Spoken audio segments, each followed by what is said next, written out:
Factsverse presents Archaeologists shaken after accidentally unearthing artifacts in perfect condition. Nothing is ever discovered in Egypt without Dr. Zahi Hawass knowing about it. He's an archaeologist and the former Minister of State for Antiquities Affairs. When a tomb, coffin, or an artifact is discovered, it doesn't get to the museum until it's studied and observed by Dr. Hawass. Throughout his career, he has seen it all.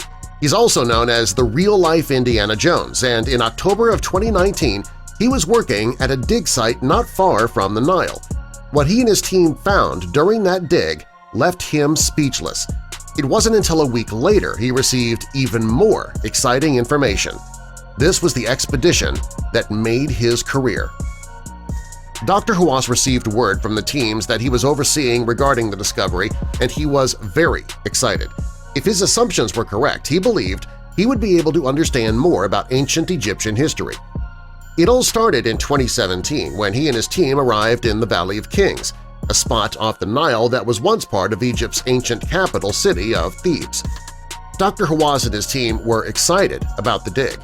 His team was the largest to be given digging rights in the area, and they were planning to dig in a city called Luxor.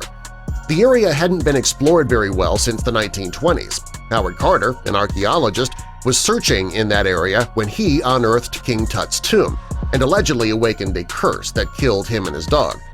Because of this, when Dr. Hawass started searching, he knew that there could be a lot more there to find. When Dr. Hawass and his team arrived in the area, they were hoping to uncover and excavate a royal tomb. Specifically, he wanted to find the tomb of King Tut's wife, Queen Ankhesenamun. He knew a discovery like that would put his name in the history books right there beside Howard Carter's. Queen Ankhesenamun wasn't the only tomb he hoped to find. The tombs on his wish list also included King Amenhotep I, King Thutmose II, Ramses VIII, and Tut's mother-in-law, Queen Nefertiti. Several teams arrived at the dig site, and Dr. Hawass oversaw all of them. For the next 2 years, the expedition continued and expanded its reach.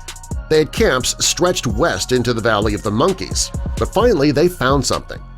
The significant find took place October 2019. Dr. Hawass headed the team and they were working in the Valley of the Kings.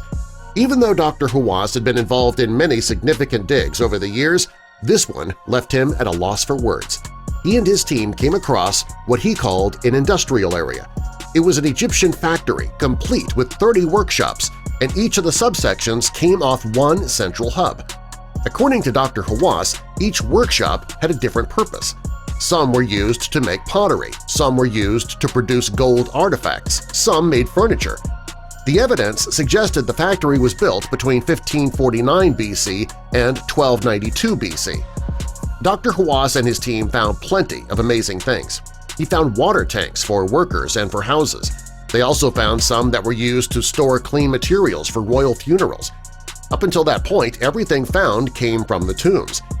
Dr. Hawass's find shed light on how the objects were made that went into the tombs. While Dr. Hawass was going through what they had just found, a team of archaeologists in the Valley of the Monkeys told him about something that they had found by accident. Dr. Hawass went to the site to see what they had discovered. There were 30 preserved wooden coffins, still intact. They all had colorful art and decorations. According to the team, they remained intact because they were hidden and protected by the sand for 2,700 years. The coffins contained hieroglyphs and images, which indicated that important people were buried in these coffins. Dr. Hawass believes that they were the coffins of noblemen, priests, and government officials. The mummies inside were perfectly preserved. They were taken to the Grand Egyptian Museum, where they could be studied more closely. Dr. Hawass hopes that the find will boost Egypt's tourism industry.